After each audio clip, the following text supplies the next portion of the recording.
All right, bro. You ready for this one? Yeah, let's go. You got the tissue boxes ready? No. Um, I'm just going to use my sleeve. I'm wearing a white hoodie. I can just do this. you got an appointment with your with a good therapist lined up after this one?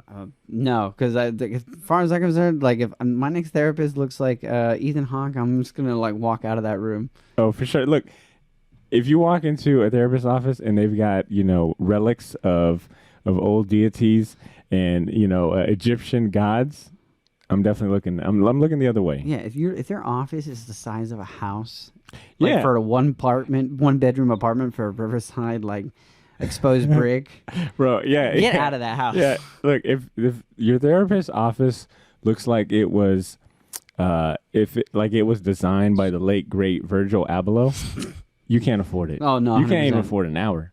Not you. Like 10 minutes. You're even lucky you walked through the door. Security didn't just manhandle you. You probably walked by the sign-in sheet. You know how much it would cost just to be Baker acted into Arrow's Asylum? Oh, I have no idea. You know how much gold he's got? I don't know what type of like God insurance that they have. Which, by the way, I'm still not. I'm still weary about that whole Asylum stuff because they just keep panning to, I think, the different statues he's got, and they keep going straight to Ahmet, which clearly he's got a relationship with Ahmet. But the fact they keep panning to it and making a reference to it, nah, man, I'm sorry. I don't trust Dr. Harrow at all. No, not like Looking like Ned Flanders, Stan Lee amalgam over there. So here, what's crazy is, so let's say this episode the entire time is making you believe that all this stuff is happening. Right, but at the end they just switch it, and you're like, nope. It was like all in his head. All in his That'd head. be a super weird payoff. But here's the thing: it's just like, damn, you don't know what's real and what's not. I almost feel. I mean, would you be upset if you learned that Mark was in an insane asylum the whole time? This was all happening in his head. There was no real danger. Like that'd be a really kind of weird payoff. Here's the thing: it's like you spent. I get it. Like, you guys put a yeah, thank you for making spotlight. me feel crazy. Like, appreciate it. Thanks. Thank you so much. Thank you. It's like, well, thank you for putting a spotlight on this mental illness, but fuck you for that payoff right Messing there. with me. Yeah, it's like you got to kind of swallow it because you got to swallow that pill, right? You can't like be too upset because then it's like, oh, what? You didn't think it was important that we put a spotlight on mental illness and people who suffer from this? You're like, no, not that. I'm not saying that. I'm saying is, I just really wanted to see Moon Knight, in costume, fight some, punch someone in the face one more that time. is what we gave you. Oh man, we're starting to sound like the Moon Knight subreddit. Like, Oh yeah, those guys are like. And here's the thing: I haven't been back to see what they think because I'm afraid not worth to. it. I'm afraid to like this show in front of people, or especially if the dude's like, "Just not hard up," and you're like, Let me ask you this, because if our listeners know which your 9 to 5 is, then they know that you are always in interactions with a lot of different people, right? Like, and no, I mean, a lot of bar folk. Yeah, a lot of bar. I guess it's no folk, a secret. lot I of try to people, make yeah. it. No, I try to hide your identity, like you worked for like the government or something like Nah. that. No, you work I'm at a out here bar. in these streets. Yeah.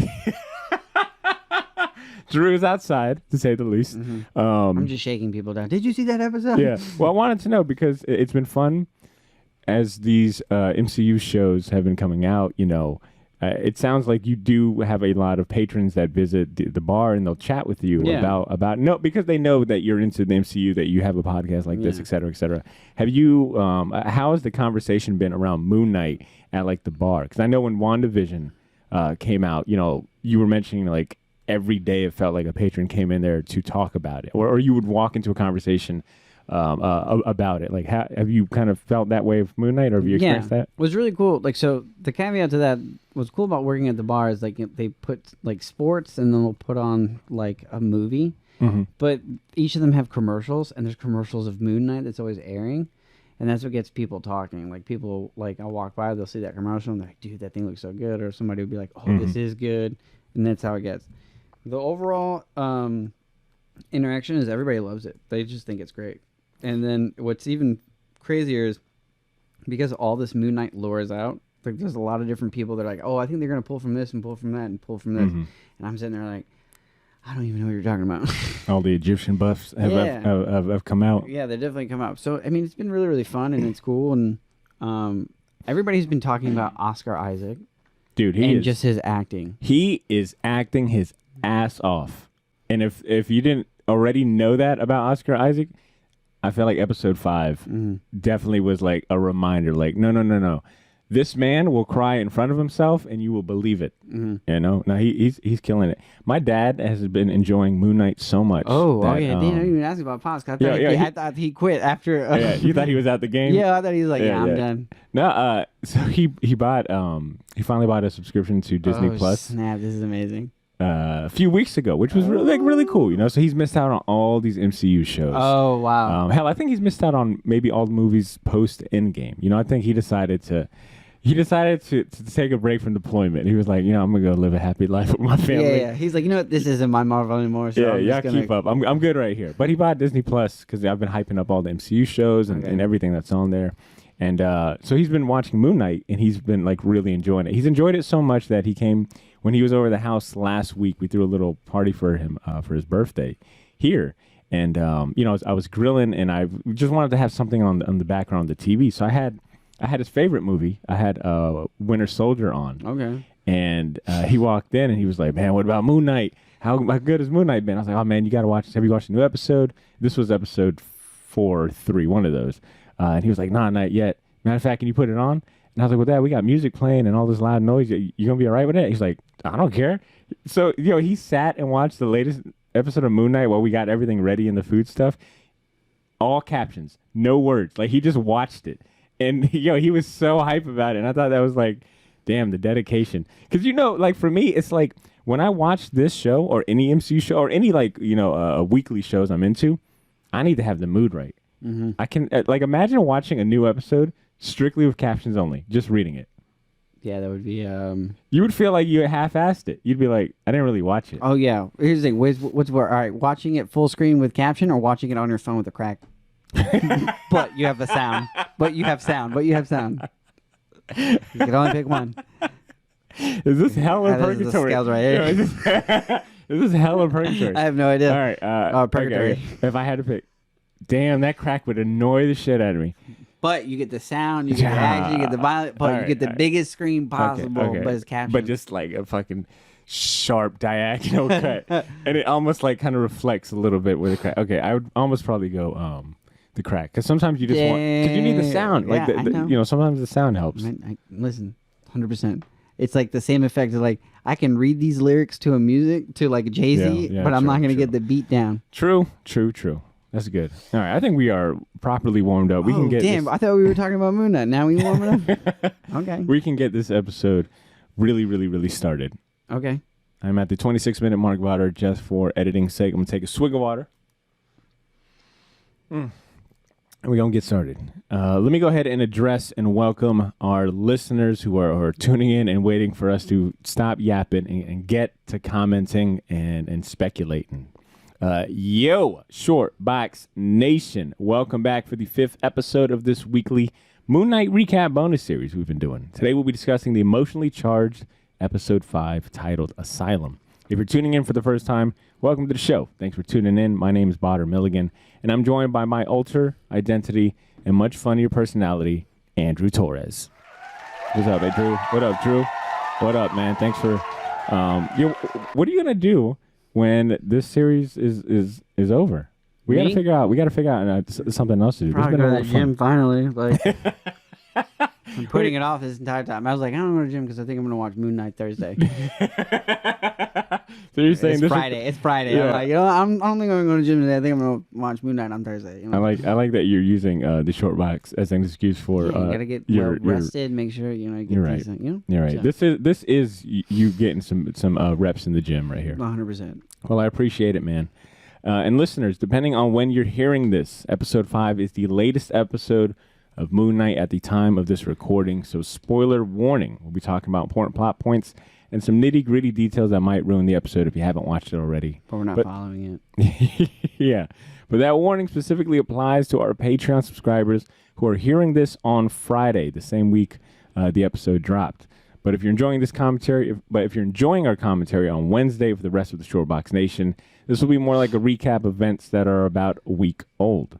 If you want our fresh reactions the same week Moon Knight drops, consider becoming a Patreon subscriber and avoid having to wait a whole week to hear episodes like this. We normally make the video version of this podcast available the same day we record. In the audio version, drops a few days before our usual Wednesday release. You can support the podcast for as little as $1. Help us keep the lights on and the show going, and you'll get to enjoy special rewards and perks like early access, bonus content, and the full unedited version of this commentary. You get to hear all of our wild outtakes, our hot takes, as well as outtakes that I probably won't keep in the audio version. Now, before we really begin on our commentary for this episode, I want to thank our sponsor, Gotham City Limit Comic Shop, who makes it possible for us to bring you and the rest of the Shortbox Nation this episode. Gotham City Limit is Jackson's premier shop for comics, toys, and collectibles. And even if you don't live in Jax, you can still shop at Gotham City Limit by visiting their website or shopping their marketplace on the Whatnot app, both of which are linked in this episode's show notes. And if you're still in the mood for more Shortbox content after this one, check out the other episode we dropped today alongside this one. It's an episode dedicated to Marvel's Illuminati. It's a mysterious society and group of superheroes who secretly work behind the scenes. There's a good chance we might see some mention of them in the new Doctor Strange movie, so we put a spotlight on the group's comic origin to get an idea of what to expect. And best of all, Ashley and Ed are back for that episode, so give that a listen when you're done with this one. Now that is all out the way, we have the Moon Knight episode pulled up, and we'll be playing it along while we chat, but this won't be like our normal play-by-play commentary. We'll kind of just use that for reference if need be. But like I said at the top, this episode was very emotional and really asked us to kind of dig deep for this one. But if you want to watch alongside with us, you're more than welcome to. Fire up your Disney Plus and get ready to press play. We'll get started in 3, 2, 1. I'm pressing play on the episode right now.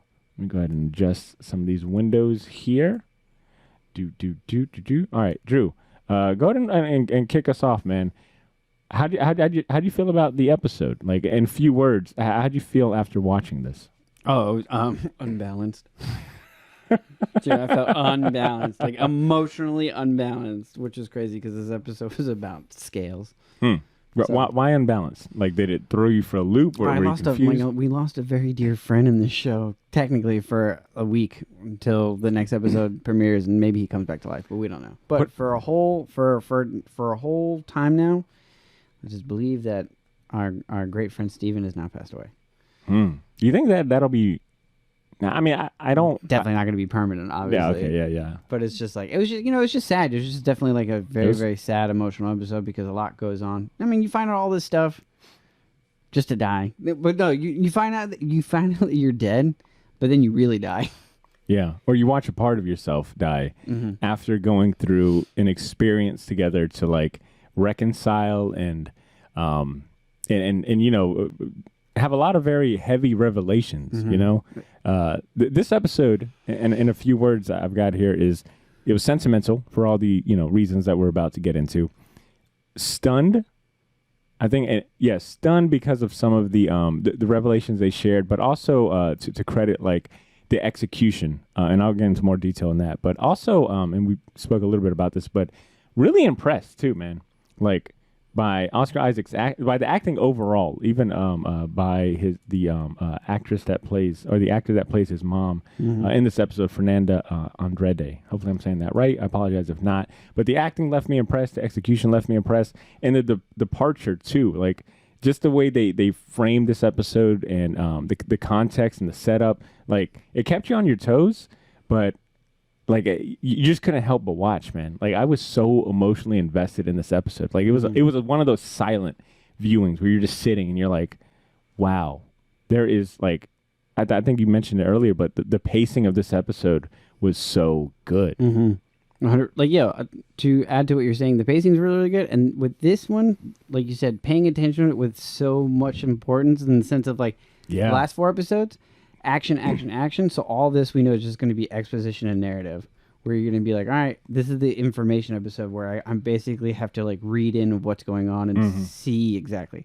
And like you said, like there's nothing that the set designs on this are amazing. Like, there's a reason behind everything is shaped the way that it is. It's supposed to look like something. Like, I can't wait to see if, like, when all the bonus materials come out and they can basically give us, like, insight of things that we missed. How many of the, on that topic real quick, how many of the, you know, because at the end of most MCU series, they'll do the making of or the behind the scenes special. Usually like one episode, it's an hour about. I know I watched the one for WandaVision, and then I just kind of missed out on the other ones. That's the only one I've watched, and I actually have to go back and rewatch all of them because I know the Winter Soldier and Captain America or Captain Falcon. What do they call him? Captain America. Captain America and Winter Soldier, or Falcon and Winter Soldier. Yeah, Falcon, Winter Soldier.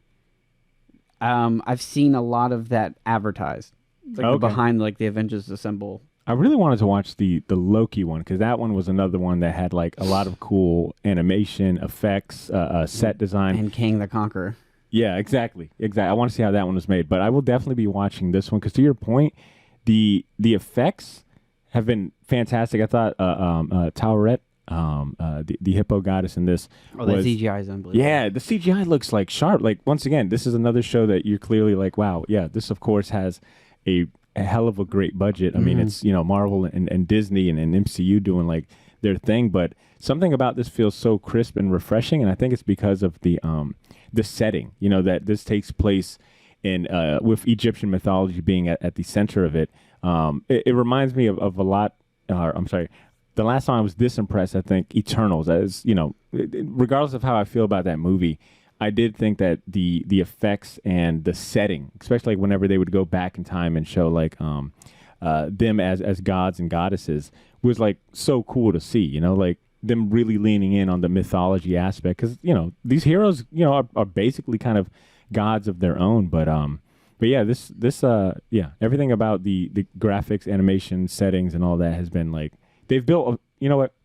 I say all that to say they have really built a world that you can get lost in. And you still don't know where it is in the timeline, which is like not the most frustrating part, but I've still been able to enjoy this show. Can we also talk about I know like we've talked about the therapist and everything, but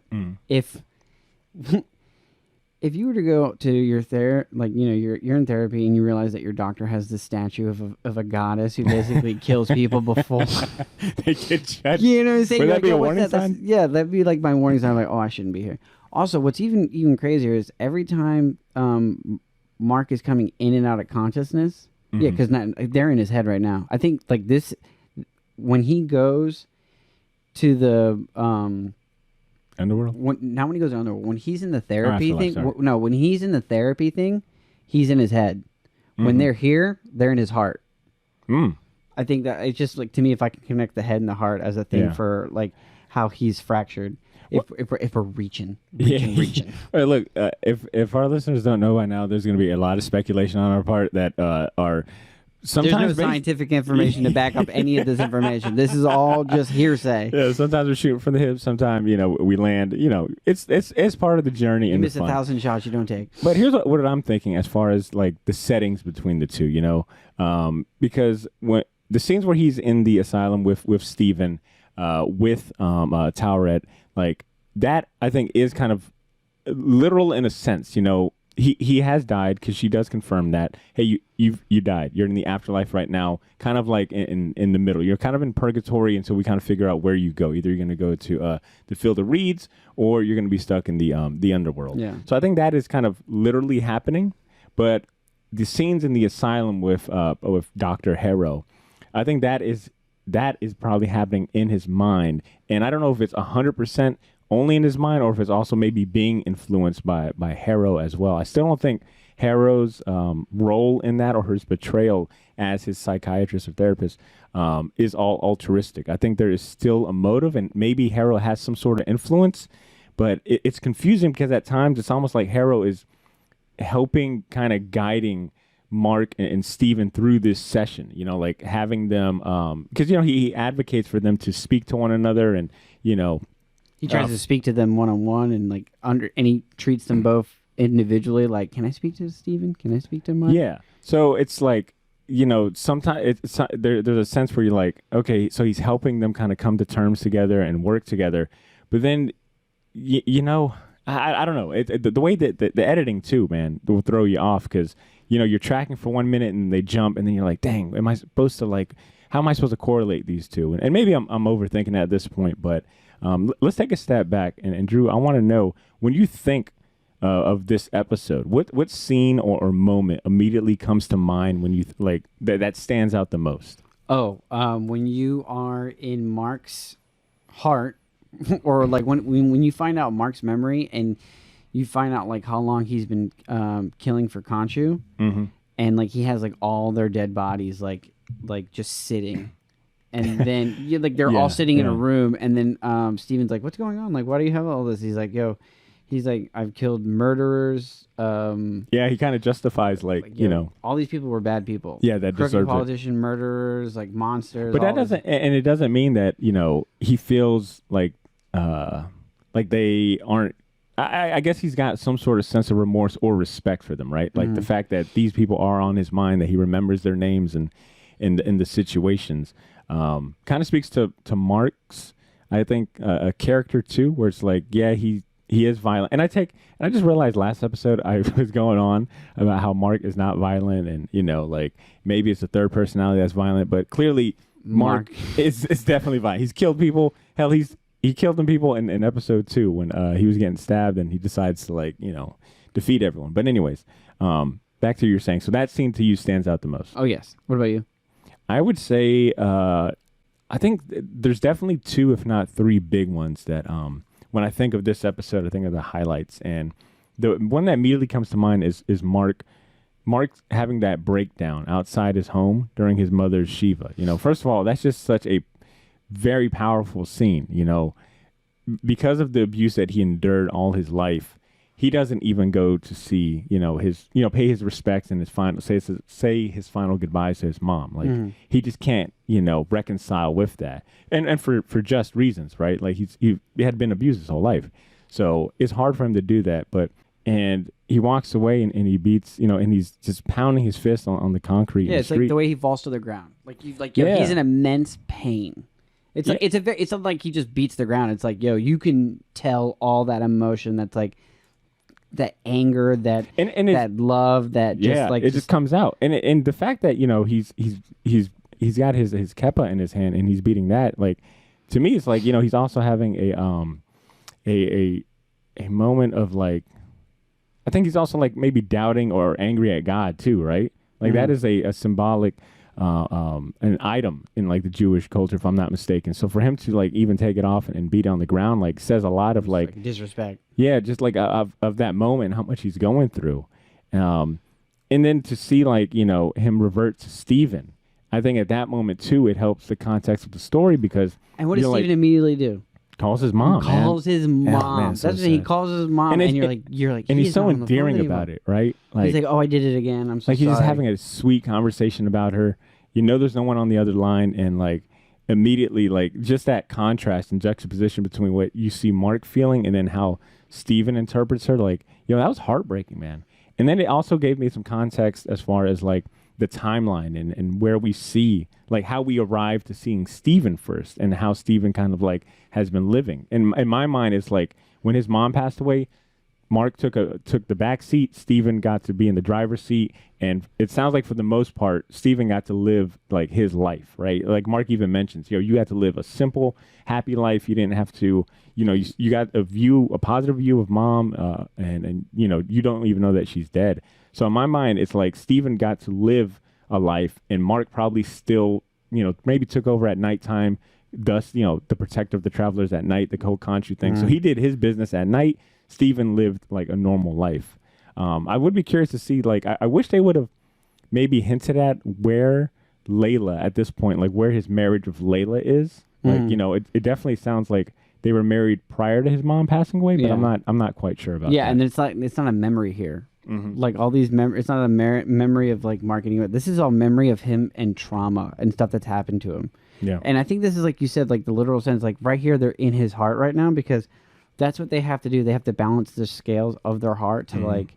Yeah, go through these memories that, Mark clearly hasn't like fully addressed, and like really sort out, which I was going to say has been a common trend with the MCU shows, right? Like it feels like when we get to the penultimate episode, so like the second to last episodes, we get a very introspective episode. And the one that stands out, well, there's a few that stand out, right? Like WandaVision, second last episode, she goes through her, her childhood. She retraces her steps of how she became, how she lost her parents, and she has to address that. Loki, I think the second to last episode is him speaking to his other versions, right? So like he's having like that discussion within himself and finding himself, and we get that here. So this didn't catch me off guard that episode 5 would be a very introspective, character kind of study episode. Yeah, character driven.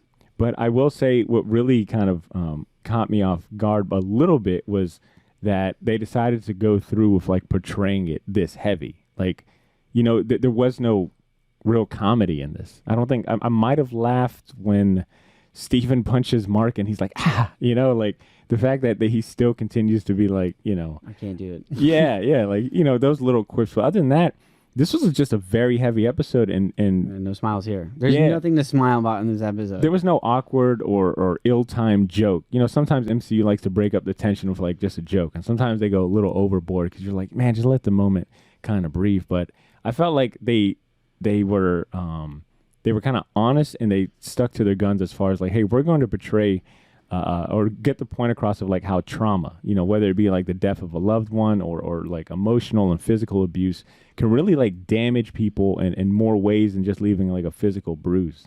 Like the whole series has been a very enlightening in regards to, I can only personally speak, but like portraying the struggles of people with this mental illness. And it's made me much more aware of and like empathetic to it too, man, to like see like how it could be triggered, and how like people have to live with it, how it impacts like your relationships and your life in general. I got to give like this series kudos as far as like, having that very serious later. So I'm talking way too much. Feel free to jump in. No, it's okay. Like I'm trying to understand. I know in that every scene, did you notice that in every memory they're going into or following, there's scales in the background at some point? Like that's been a common theme. If you look at any point when they're in a different room, you'll see the scales somewhere in the background trying to balance. Yeah, balance has been a big theme. You're right. That's been like a major theme throughout the series, because you're dealing with a very unbalanced character this whole time. And this episode is all about kind of finally addressing like, will he find balance or not? I know that we're not doing play-by-plays, but one thing that is passed on the screen that I do want to bring up is that this very ominous moment of Steven kind of watching the death of his younger brother, or watching the death of Roro, Mark's brother. But when he steps on those bird bones, there's very ominous music. Clearly, like you can draw a parallel to Khonshu, who is literally a fucking skeleton bird. Mm-hmm. It makes me curious if maybe we'll figure out if Khonshu had anything. I'm curious if Khonshu has anything to do with the death of his brother. That'd kind of be in line with the comic series.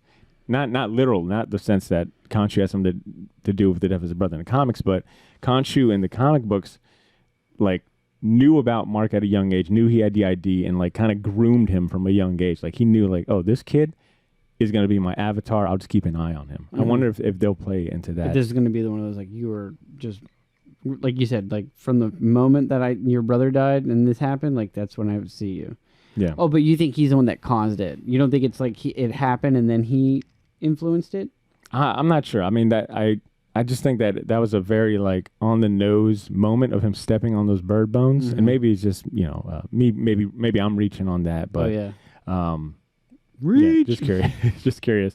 In regards to the comic book, man, like I will once again emphasize, if you are listening and you haven't read I think it's 2016, right? The Jeff Lemire, Greg Smallwood Moon Knight run from I believe 2016, and you've enjoyed Moon Knight so far, especially this episode.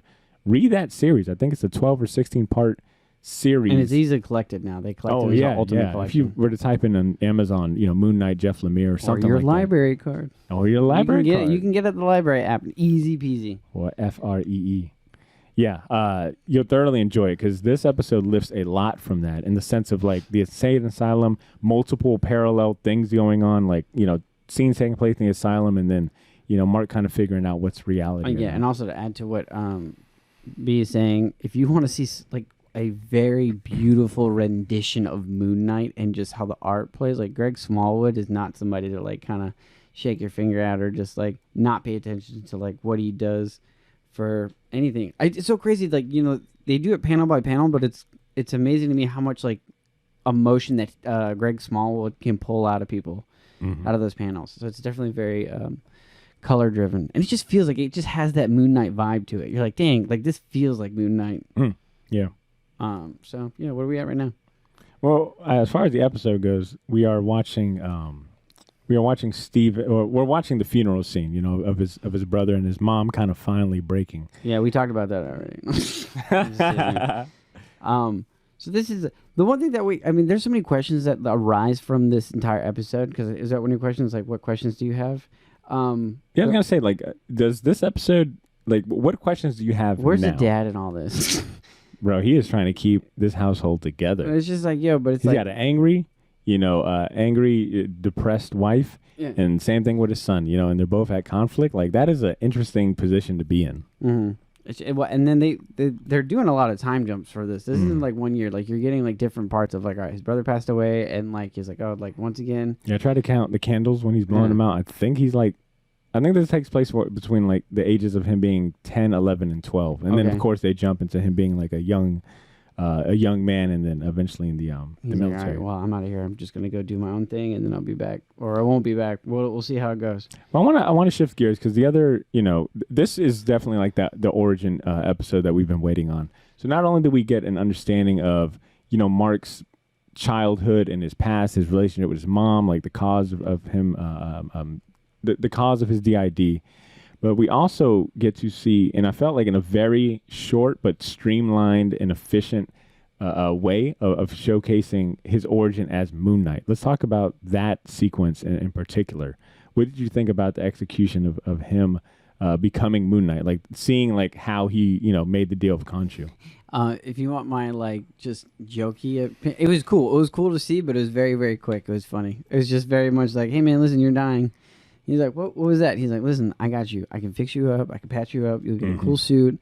Like, let me sign you. Let me sign you and be your manager. You know what I'm saying? He signed him to a shitty contract. Yeah, he's just like, I know you're independent artist right now working on this like that. But the only benefits he got was like health benefits. That's it. It's like the pay sucks. There's no bonus. My PTO is terrible, dude. Okay, but I'm saying the way here's the thing. But the way Khonshu does like his announcement, that was a mic drop to me. Where he's like, "Yo, rise," because you hear it. Become my Moon Knight. Yeah, and it's like, oh, that's cool the way he said it, because you felt like that epic, like just like the music was cool. The way the suit like formed on his formed him. You're like, oh, okay, cool. You're like, all right, damn. Like Batman doesn't have shit like that. Like Batman has to put it on. Like he has to put this on, and then he has to put his gloves on. It's very and then he has to like meticulous. Do the pant thing. Yeah, like, imagine if like one of like a regular guy was trying to get dressed as Batman fast too. Like how clumsy that would be. Oh man, Moon Knight's like, it's just like he's just like, you're like, damn, that's dope as hell.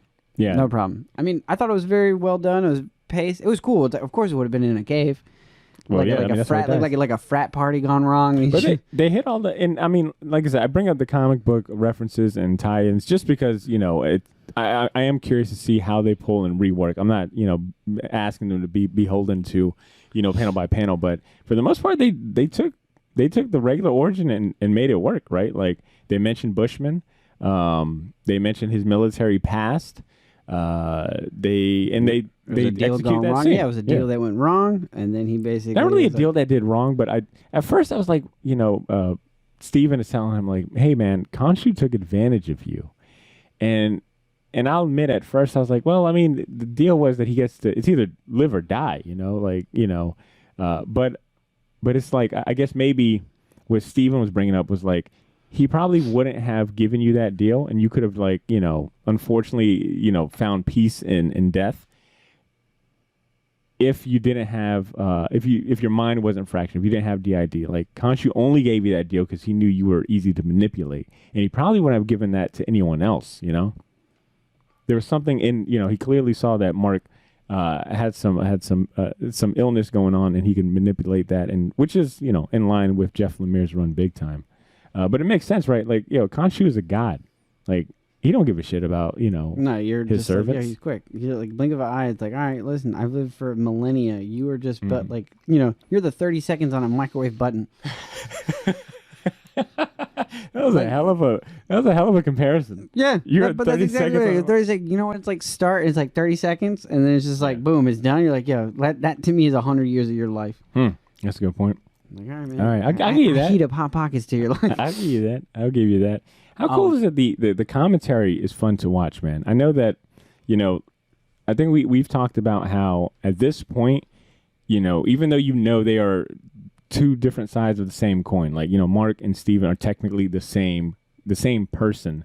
It's they've done a really good job of treating them as two unique individuals. Which I mean, Two-Face is not this compelling.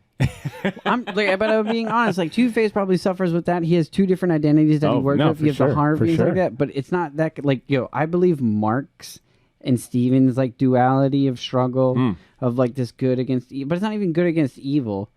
It's just like he has to do like Mark has to be the evil side, and then Steven's going to be the good guy. Well, Steven is for Mark, Steven is like his innocence.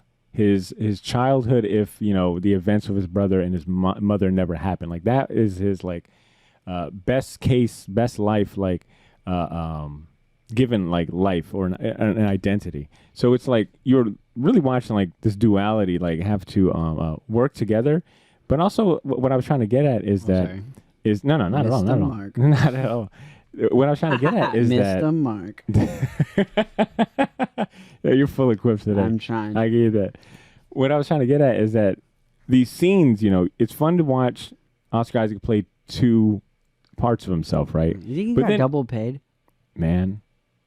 He's like, yeah, I'll do it as I feel like Oscar Isaac's... But if you want this other guy, I'm going to I feel like Oscar Isaac's contract. And that's why we haven't seen the third personality. MCU just couldn't afford it. They were like, we'll just leave Jake out. Yeah. And I do want to get to the third personality here in a second, but I'll finish the train of thought in saying that, you could view it as two people watching the same events, but when you really look at it... Oh, yeah, I love this part. And understand that this, even though Steven is a different side of Mark, he's still Mark, right? So the fact that he has two different points of views to talk about like these memories, it has been fun in that exchange where it's like in this scene right here of Mark becoming Moon Knight. Steven offers that insight to Mark that hey, he was manipulating you, but Mark couldn't see that in the moment. And then and when I mentioned the scene where where Mark at his mother's funeral at his mother's Shiva, Mark and Steven watching the same thing, and it's hard for Mark. That was the memory he didn't want Steven to see, but Steven reacts with forgiveness, and he tells him like, you're not a bad person. It wasn't your fault. That's essentially just Mark telling himself that via a different vehicle, and I think that's I don't know.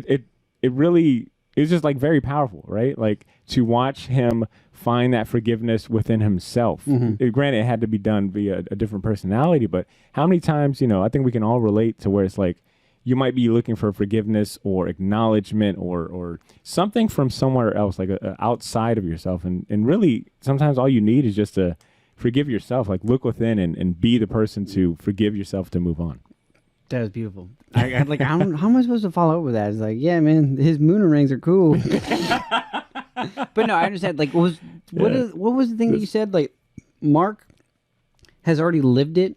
He's reliving it, and Steven is living it for the first time. Yeah, so Mark has already lived all this. That's why he knows what memories are what.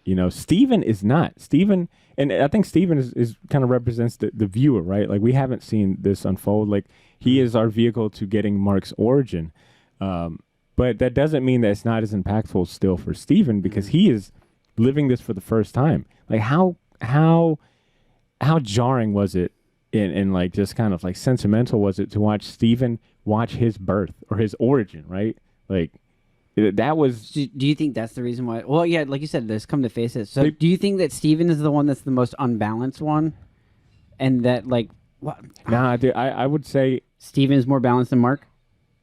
I think because Steven I think represents like, the what Mark's best qualities could be, or like those kind and empathetic and this scene soft. Right here where he's just slapping his face, where he's just trying to tell Mark to.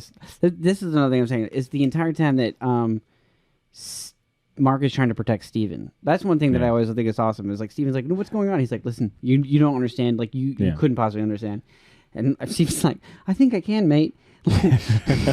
We're the same person. Yeah. Like, what you can't take, I can take. Yeah. But they both end up consoling each other. Like, it's not just Steven, telling Mark, walking him through things and helping out. But Mark also helps Steven out too, and that's... Keeps the lights on. He's the one that's making all that money, keeping Steven in a nice, lush apartment that he's in. True. Steven just wakes up and he's like, man, did I get all this where did I get all this stuff at? Oh, I got a new fridge. Oh, that's awesome. pretty cool. But once again, what I'll say one more time about this Asylum scene, as I try to work it out and watch it for the third time, he snaps back to the Asylum, I think, any time that he just can't take it anymore. Like, he can't comprehend. Like when, because he's back in this Asylum scene right now for the second time, as Mark is pushing him to go to that last door to visit the memory of his mother's... Where it all went down. Yeah, where it all went down, So it kind of goes back to what Harold had mentioned about this being his organizing principle. When Mark can't fully comprehend or make sense of it, I think he goes into we get these scenes here of him mentally kind of working out, and Harrow is playing that therapist role where he's literally walking him through it. So once again, I still don't know how I feel about Harrow and his role in this, if it's all altruistic, if this is even Harrow in any regard. It's going to be interesting to see how they pay that off. Yeah, and here's the thing. We don't know how these astral planes really work and the whole thing behind it, because one thing that we do learn is the fact that wherever he's at, it's mention of their version of an astral plane. And we know how that looks. Yeah, a version of it's with it. Tarette says, she said, this is an afterlife, not the afterlife. And then she mentions to your point, you bring up the astral plane. This ain't the party. This is just the pre-party. Pre-game. This is pre-game. We're going to tailgate, and then after that, we're gonna go to the big game. Yeah. Which we've been, I think it was episode 3 that when we were introduced to the other. The Ennead, the other Egyptian gods in the MCU, that we were talking about how Marvel has or the MCU has slowly been hinting at and building the this I don't know the word I'm looking for right now, but they're building this realm of gods, right? They're making you believe that all of the gods in the MCU might either be related, connected, maybe separate, but connected in a certain way. But the fact that she brought that up, it's kind of cool that, we know that in some way Black Panther or Wakanda in general is tied to this. Yeah. Yeah. And they try to keep it in the same realm of stuff of I love all the the symbolisms of it ties to whatever that realm is of their believability. One thing I also do like is the Stephen Grant poster and how it literally says when in danger, don't fear, Stephen Grant is near. That's what I'm saying. So it's literally why he was created in the first place. This episode to me explains everything, right? As far as all of the symbolism, some of the reasons why he named him Stephen Grant, the reason why he's into Egyptian mythology.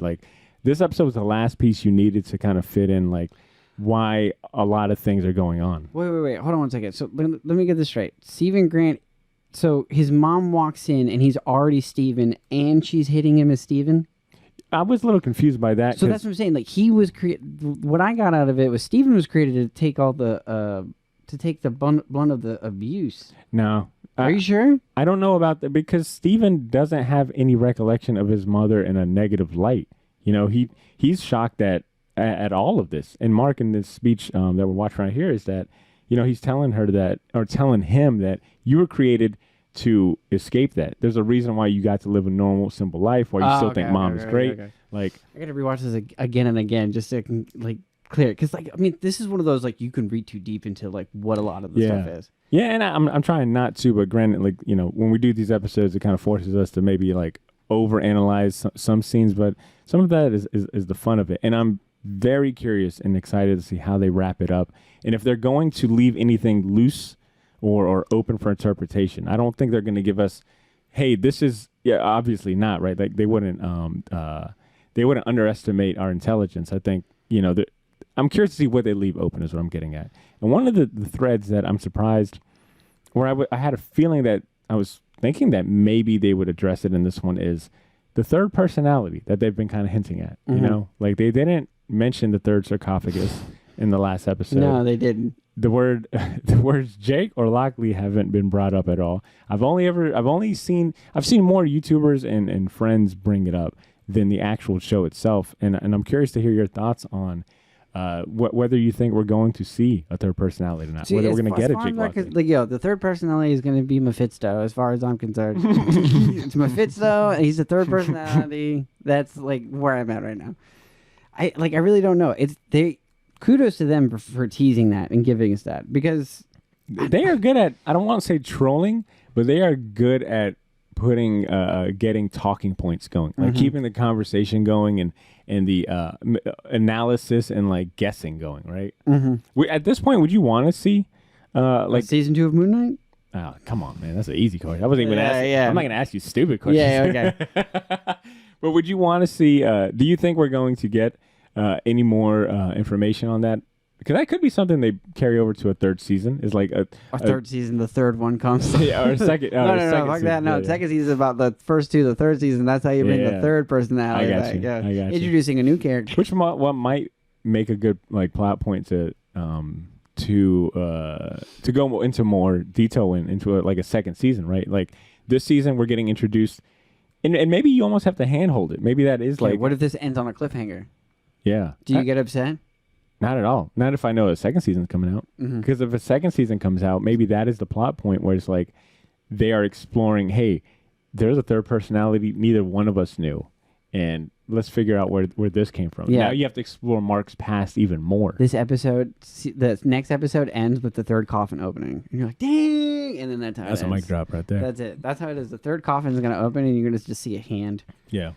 All right. How about we on the topic, of next episode, let's discuss some of the plot points and threads that ideally you would like to see them wrap up. Like what's still open in your mind? What is still an open plot point or something they need to address? Like for the right then and then, or like stuff in the past? Because I mean, there's stuff in the past you can just pull a bunch of stuff. Give me. Yo, who is the bad guy? Who's the villain in all this?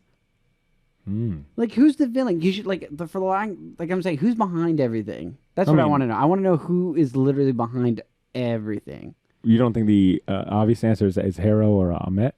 Well, at this point, yeah, I mean, I guess so. I really don't know. Here's the thing. I just don't know. I don't know what a Matt's going to look like. We haven't even seen if that person's going to show up. And like me, you had made a good point. You're like, I don't really need this big epic like final Avengers battle. What I kind of wanted it to be is like a battle of wits. Like I don't need all that stuff. Like I would kind of like just like a nice little like mind over like heart body type of thing. And it was just like, oh, all right, cool, yeah, I'm down for that. So yeah, at this point, it doesn't look like. I mean, they could easily just like subvert my expectations and do some big, end of save the world, end of stakes are high. We gotta defeat some CGI animated bad guy, but. I also wouldn't be surprised if they kind of, if that's lackluster, if we don't get some epic grand finale ending. And the whole series has really been about watching this broken man, come to terms with his past and find like some semblance of happiness. Yeah, and I'm okay with that. Like this to me could be. That do you feel that could be that and end the way that it is. Like, do you feel satisfied with what you got so far? Yes, because at the same part, it's like we know that right now, because this could just be a one-shot Marvel TV show. I mean, granted, we know for a fact that like this character is way too popular that they're not going to cash in later on that money. But for the time being, like I'm okay with it just ending the way that it is. If it ends on a bummer, then it ends on a bummer. What is a bummer to you? Like, what would be a bummer ending? Oh, a bummer ending would honestly be like, yo, he's actually dead, or he's super dead, doesn't come from this, or like this entire time he was been like in a insane asylum and like nothing's changed. That would just be such a big bummer. Yeah, but like, there's like that 1% of us. There's like, I don't think that's what it is. Look, I think they kind of like they mentioned a few things that got me thinking. All right, this will be in the next episode. The fact that it looks like Harrow's plan is already going as planned. Harrow's plan of resurrecting Ahmed and waking her up is going. I already guess, started. Has already started. Already started. Yeah. We see those souls entering the underworld, prejudged. Even Tawret it says, this is evil. Like she paints a picture of like, hey, this is worst case scenario. She's saying it's evil because she wants to go home. She like as soon as she Like, drops them off, she has to go yeah. and grab those other bodies. True. And basically like, damn, I'm working tonight. Yeah. So we've got that. They mentioned, can you get word out to Layla? We don't really see Tallrette go do that, but maybe she does it off screen. And maybe next episode is like, while Steven was dealing with this and balancing his scales, this is what was going on in the literal sense, like the I guess the real life was that Layla finds one of the gods or uses Tallrette to awaken Khonshu. I wonder if her and Khonshu have a conversation, maybe about her becoming an avatar. But I think we'll at least get that. And I believe there are some teaser trailers out now that show like Khonshu fighting something. So that might also. The teaser trailers already have coming out. Yeah, they usually do like a teaser trailer for the next episode. Oh, okay. Because I haven't been able to see that. Every time I finish Disney Plus, they're like, "Hey, you want to watch Eternals?" I'm like, "No." Like, can you like suggest anything else? Like, I don't want to watch Eternals. Like, hey, Eternals. Yeah. But I think what's you were saying like all the stuff is off screen. Do you think the episode's going to open with us on Earth and Layla dealing with her stuff? Like that, I think that would be really exciting if we start episode 6 with just Layla doing. Oh yeah, stuff. and they don't quite address. That Steven is trapped forever in the underworld, and Mark has made his way to the field of reeds. Now, I think I would put money that we start with Layla, or we start with like what Harrow's been up to. I think we'll get either or, and then eventually, I think maybe by the middle, we'll see the return. Because you also got to remember, they got to figure out a way. Mark has made it to the field of reeds. Technically, he's in like Egyptian heaven. Yeah, he made it to Valhalla, like his own version of Valhalla. So he's going to have to come to the decision of, do I want to stay here and have eternal peace, or do I go back to Earth and I, finish what started and, go help, go help people, because it sounds like in this episode, he's kind of accepted all this, and it's Steven, that other side of him, that optimistic, kind soul that's like, no, like there is so much at risk here, and he keeps bringing up Layla, right? Like I think we said episode 4 was kind of funny that like, Steven is going after his girl, but you gotta, once again, you always got to keep in mind that Steven is Mark, just a different side of him. So of course, like Layla is at the top of his mind. Like, of course he cares for her. So I think Steven's going to be the key to bringing Mark back to Layla, and like maybe hopefully them kind of repairing that relationship. But regardless, it'll be fun to see how they convince Mark to leave heaven to go back to, becoming Khonshu's servant. Well, I think even when he gets to it, like, does he smile, or does he just have that like look of just like discontent, like oh, I'm still not done? Yeah. And I mean, wouldn't that be like that would be like the ultimate sacrifice? Nah, right? man, this is what happened. He ends up in the reeds, and this is what's gonna happen. This is my theory right now. He ends up in the reeds, and then when it's in there, like when he like walks up in there, he looks to his right and he sees fucking Thanos like cooking his food with his arm all fucked up.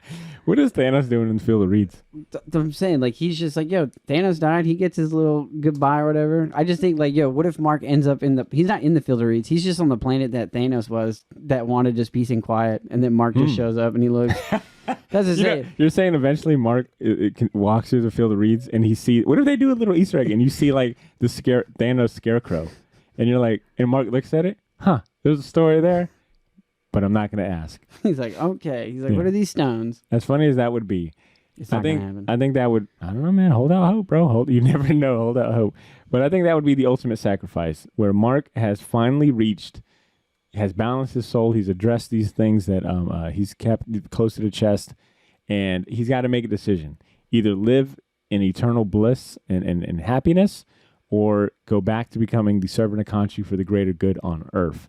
I think that will be the big kind of hero moment. I think that's when we'll see a different version of Mark, come out. I think, it'll be like, I'm going to go back because I know I've addressed these issues and I can come back stronger, Mm-hmm. So we'll see how that goes. With that being said, Drew, the episode's pretty much wrapped up. I want to go ahead and wrap us up, but I want to first get your final, after us recapping this episode and working through some things. What is your overall rating for this episode based on our 8 lunar cycle rating system? 8. Full 8? Yeah, well, full 8. This episode was just like, I didn't want anything more from this episode or anything less from this episode. And we only, like, there was no fighting. I mean, there was like an internal struggle and there was like acts of fighting, but it was like, we got the Moon Knight suit for like a quick second and that was it. But other than that, it was like all like we thought. We got all narrative. We got all exposition. Very beautiful written. This like freaking Oscar Isaac acted his butt off of this scene.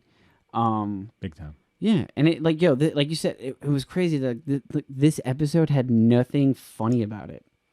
No comedy, man. You know what I'm saying? Like all the last episodes, we were having a good time. You know what I'm saying? We were having such a good, fun shit time. talking. Like it was like making up stuff, poking fun at things. Just like like my mom beat me too, like that type of stuff. And you're like, oh, all right. And then this episode was like, no, this is like, oh, okay. And you're like, yeah. I'm kind of mad they didn't at least give you a little warning, like a little black screen comes up and it's like, hey, grab a box of tissues, bring a box of tissues, get a therapist appointment going. You're gonna need this. Call your mom. Like all of that. I too will join in and give this a waning crescent moon a rating. Full moon. A full moon. Yeah, full moon. 8. For a lot of reasons of simply being so good without, yeah, I mean, and granted, I enjoy a good, action-filled episode, but the fact that they really just focused on exploring this character and dealing with such heavy topics, and I think in a very compelling way, was a lot of fun. There's no way that you don't walk out of this feeling something or thinking about, something, whether it be like, what it's like to have DID or, your own relationship with your parents or your own trauma. Like, it gave a lot of food for thought, and it was just strictly all action influence, not action influence, just narrative influence. Narrative, great acting, and beautiful. Like as far as like just editing too, man. The way it edits, it just keeps you on your toes. It doesn't ever feel boring or drags along. Yeah, so. and like as we read a lot of comic books, and it goes to show that we read a lot of 6-issue miniseries, 5-issue miniseries. These Marvel movies do feel like that's what I love about it. There's six episodes, but to me it's like, oh, this feels like run. The 6-issue. Yeah, it's a limited run. Man. Limited run. It's dope. Yeah, and we know how like with reading comic books, like issues like if it's like 5 and 6 are the ones in the comic books that are always giving you like the information that you need. Yeah, so yeah, they just push it along. Stay on that theme with that. So we are excited. I think it's safe to say we are both excited to see how Moon Knight wraps up. And then immediately Doctor Strange 2 comes. Yeah. Matter of fact, I mean, when this episode drops, when this episode drops on Wednesday, it'll be the release of the Moon Knight finale. So I'm curious to see how much of the things we talked about either come to fruition or, we're completely wrong. Dude, if Thanos shows up, I'm going to call you immediately. Oh, dude. We are dropping that episode. We won't even drop a full episode. We'll just drop a 2-minute episode that's like, we were fucking right. So, anyways, I will look to our listeners and I'll ask them. Like I said, by the time this episode comes out on Wednesday, the finale will have come out. I would love to hear your thoughts on the season, what you thought of Moon Knight as a whole, what you thought about this episode in particular. If you want to talk about episode 5, share your thoughts, comments, opinions. Correct us if we said anything too outlandish. That works too. Shoot us an email at theshortboxjacks@gmail.com. We'll read it on a following episode. But other than that, well, what's up, buddy? I was just thinking about, okay, so I'm sorry. We'll wrap up. All right, but there's a little thought for thought if you think about... thought for thought. Thought for thought. Food for thought. So, like, you have all these guys and they got these avatars and they're just like, yo, listen, I'm the god of vengeance. Like, I need somebody. I'm going to sign you, right? What if, like, when God's like, what do you got of? He's like, oh, nothing. I kind of help all these gods around. Like, I help them. And I make sure everything kind of runs smoothly. And you're like, a middle management guy. A middle management guy. And you're like, all right, cool. And then you he's like, well, you want to be my avatar? Because he's like, yeah, like I got a little bit of god power. And he's like, yeah, I'll be your avatar. And you're like, all right, cool. And like, rise. And it's like, what are you the god of? He's like, oh, cleaning toilets. You're gonna be we the maintenance guy. Like, like cleanliness god. You're like, what? Yeah, you were supposed to make sure that like any and all the toilets that the guy uses are clean. That is your job. I just think that's funny. Like, there's an avatar for everything. So you're gonna have like, what about those lower level like dishwasher gods? Like, what is their true power and what can they? I just thought that would be really funny. I like where your mind goes sometimes. I was just laughing. I think it's safe to say that would be a pretty shitty avatar. Oh my god! All right. But listeners, there you have it. Thank you so much for hanging out with us this week. But it's time to close out this show. If you're still in the mood for more Shortbox content, don't forget to check out the other episode that we dropped today for a Doctor Strange comic spotlight celebrating the upcoming movie release and for a deep dive on Marvel's secret society of superheroes called the Illuminati. Ashley and Ed are back for that episode, so cue that up next. And of course, later this week, we'll record our Moon Knight finale review that will drop on Patreon first before we release it to everyone else next Wednesday. If you want to hear all of our episodes the second we post them before anyone else, consider becoming a Patreon subscriber and avoid having to wait a whole week to hear from us.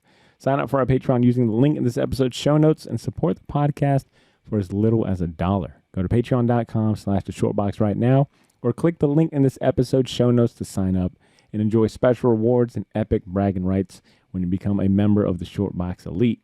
In the meantime, give us a follow on social media if you aren't part of the bandwagon already. But most importantly, take care of yourselves. Have a great day. Have a great cry at that too. After all this episode, have a great cry. And please continue to make mine and yours Shortbox. We'll talk to you soon. Peace.